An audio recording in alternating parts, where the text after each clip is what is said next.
वो संदर्भ था। यही कांशीराम जी का मतलब था चमचा जुग बोलने और लिखने का, जिसको आजकल रतनलाल जी बड़ी मेहनत जो होता है चमचा जुग का। आइए अब हम जानेंगे कि मान्यवर जी ने इस पूना पैक्ट के बाद वाले समय को चमचा जुग क्यों बोला। दोस्तों, आज हम बात करेंगे प्रोफेसर रतनलाल जी की। प्रोफेसर रतनलाल जी, जिन्होंने अभी अभी कांग्रेस ज्वाइन किया है, बहुजन आंदोलन के लिए काम करने वाले लीडरों को बदनाम करने की अपनी अथक कोशिश में लगे हुए हैं और कांग्रेस का वो महिमा मंडन पूरी शिद्दत के साथ कर रहे हैं। उनका मानना है कि जो कुछ भी दलितों को मिला आज़ादी के बाद, उनका जो भी तरक्की हुआ, जो कोई एमएलए एमपी बना, कोई सरकारी अधिकारी बना, सब कांग्रेस की देन है। भाई साहब, वो कांग्रेस की देन नहीं है, वो बाबा साहेब के संघर्ष की देन है। जो दलित आंदोलन बाबा साहेब ने खड़ा किया, उसकी देन है। बाबा साहेब के आंदोलन के कारण ही तो दलित अधिकार पार्टियों के एजेंडे पे आया, कांग्रेस के एजेंडे पे आया, जिसके कारण उन्होंने जो रिजर्वेशन थी, जो नौकरियां थी, वो सब दिया। एक किताब का जिक्र प्रोफेसर रतनलाल जी करते हैं, वो है कांशीराम जी के द्वारा लिखित चमचा जुग, जिसको इंग्लिश में कहते हैं an era of stooges. Professor Ratanlal ji इस किताब की लिखित का जोरदार खंडन करते हैं, शायद अंदर से डरते ना हो कि कोई उन्हें भी कांग्रेस का चमचा ना बोल दे। सो हम इस बात पे ही चर्चा करेंगे कि मान्यवर कांशीराम साहब ने चमचा जुग क्यों लिखी, उनका मतलब क्या था इस ऐतिहासिक किताब को लिखने का। चमचा जुग की कहानी शुरू होती है गोल मेज कॉन्फ्रेंसों से, जिसमें दलितों के प्रतिनिधि थे बाबा साहेब अम्बेडकर और कांग्रेस, या कह लो हिंदुओं के प्रतिनिधि थे एम के गांधी। डॉक्टर अंबेडकर ने अपनी दलीलों के साथ अपनी बात रखी और बताया कि दलितों की क्या हालत है भारत में। उनकी दलीलों से सहमत होकर ही ब्रिटिश इंडिया की सरकार ने दलितों के लिए अलग निर्वाचन क्षेत्र देने की बात पर सहमति जताई, जिसका मतलब था कि दलितों के प्रतिनिधि, दलितों के एमएलए एमपी जो बनेंगे, वो दलितों में से ही बनेंगे और सिर्फ दलितों की वोट से ही वो चुने जाएंगे। दूसरा, जनरल प्रतिनिधि चुना जाएगा, उस चुनाव के लिए भी अलग से जो दलित हैं वो वोट अलग से करेंगे।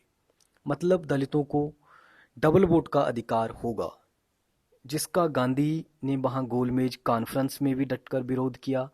और भारत में आने के बाद उन्होंने पूना में जरबदा जेल में अपना मरण व्रत शुरू कर दिया कि मैं दलितों को जय अधिकार नहीं लेने दूंगा। जैसे ही गांधी मरण व्रत शुरू करता है, तो बाबा साहेब अम्बेडकर पर दबाव आना शुरू हो जाता है सवर्ण समाज का, क्योंकि बाबा साहेब सोचते थे कि अगर बूढ़े महात्मा को मरण व्रत के कारण कुछ हो गया तो उसका सारा जिम्मा दलितों और मुझ पर आएगा और दलित बस्तियों को दंगों की चपेट में लिया जाएगा, जिसके कारण दलितों और वंचितों का बहुत बड़ा जानी माली नुकसान होगा।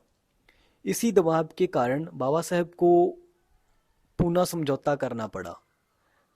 इसी समझौते में बाबा साहेब को गंवाना पड़ता है वो अधिकार जो हमें मिला था, जिसको बाबा साहेब ने बहुत ज़्यादा मुशक्क़त के साथ प्राप्त किया था। वो अधिकार था अपना खुद का प्रतिनिधि अपने में से और अपनी खुद की सिर्फ दलित वोट से चुनने का वो अधिकार। और इसके बाद ही शुरुआत होती है लोकतंत्र में दलितों के लिए रिजर्व सीट्स रखने की, जो आजकल भी जारी है। और साथ में ही आगाज होता है चमचा जुग का। आइए अब हम जानेंगे कि मान्यवर जी ने इस पूना पैक्ट के बाद वाले समय को चमचा जुग क्यों बोला। क्योंकि उसके बाद दलितों को अपना इंडिपेंडेंट प्रतिनिधि चुनने का अधिकार छोड़ना पड़ा और दलित प्रतिनिधि जो रिजर्वेशन प्रणाली के अंतर्गत चुने जाने लगे, तो उनको ब्राह्मणवादी पार्टियों के तरीके से ही काम करना पड़ा और वो एक टूल या औजार बनकर रह गए ब्राह्मणवादी पार्टियों की। क्योंकि अब वह दलितों के लिए आरक्षित सीटों से चुनकर तो आते थे, पर वो आज़ाद तरीके से दलितों को रिप्रेजेंट नहीं कर सकते थे। अगर वो आज़ाद तरीके से दलितों की कोई बात पार्लियामेंट में रखते हैं या रखते थे, या कोई स्टैंड इंडिपेंडेंटली वो किसी दलित इशू पर लेते हैं, तो उनको टिकट कटने का डर रहता है, या पार्टी से निकाले जाने का डर रहता है, विप जारी होती है उसका पालन करना पड़ता है, और इसके अलावा बहुत सारे अन्य नतीजों का सामना करना पड़ जाता है। और दूसरा, उनको ब्राह्मणवादी पार्टियों में सिर्फ इस्तेमाल किया जाता है। इस्तेमाल तब किया जाता है जब कोई दलितों का सच्चा नेता उभरने लगता है, तो यह तमाम ब्राह्मणवादी पार्टियां अपने इन दलित चेहरों को सामने लाकर रख देती हैं, सिर्फ दिखावे के लिए कि देखो हम भी हितैषी हैं दलितों की। मतलब वो ही बात कि यह हमारे दलित नेता औजार बनकर रह जाते हैं ब्राह्मणवादी पार्टियों के। औजार, जिसको आम बोलचाल की भाषा में चमचा कहा जाता है, क्योंकि कोई औजार या टूल खुद कोई सक्रियता नहीं कर सकता, उससे सक्रियता करवाई जाती है दलितों के असली लीडर को डीरेल करने के लिए। दोस्तों, यही वो संदर्भ था, यही कांशीराम जी का मतलब था चमचा जुग बोलने और लिखने का, जिसको आजकल रतन लाल जी बड़ी मेहनत से क्रिटिसाइज करने में लगे हुए हैं। कांशीराम जी ने किसी भी सरकारी अफसर को औजार, चमचा या टूल नहीं बोला। उन्होंने यह शब्द ब्राह्मणवादी पार्टियों में काम करने वाले दलित नेताओं के लिए प्रयोग किया था, जो कि बिल्कुल सटीक और सही है। आज सिर्फ इतना ही दोस्तों, आज हमने इस वीडियो में सिर्फ उत्तर दिया है चमचा जुग का,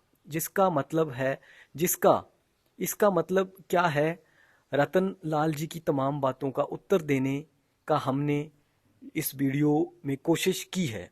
इसको देखते रहिए, और भी उनकी बहुत सारी बातें हैं जिसका हम जवाब देंगे आने वाली वीडियोस में।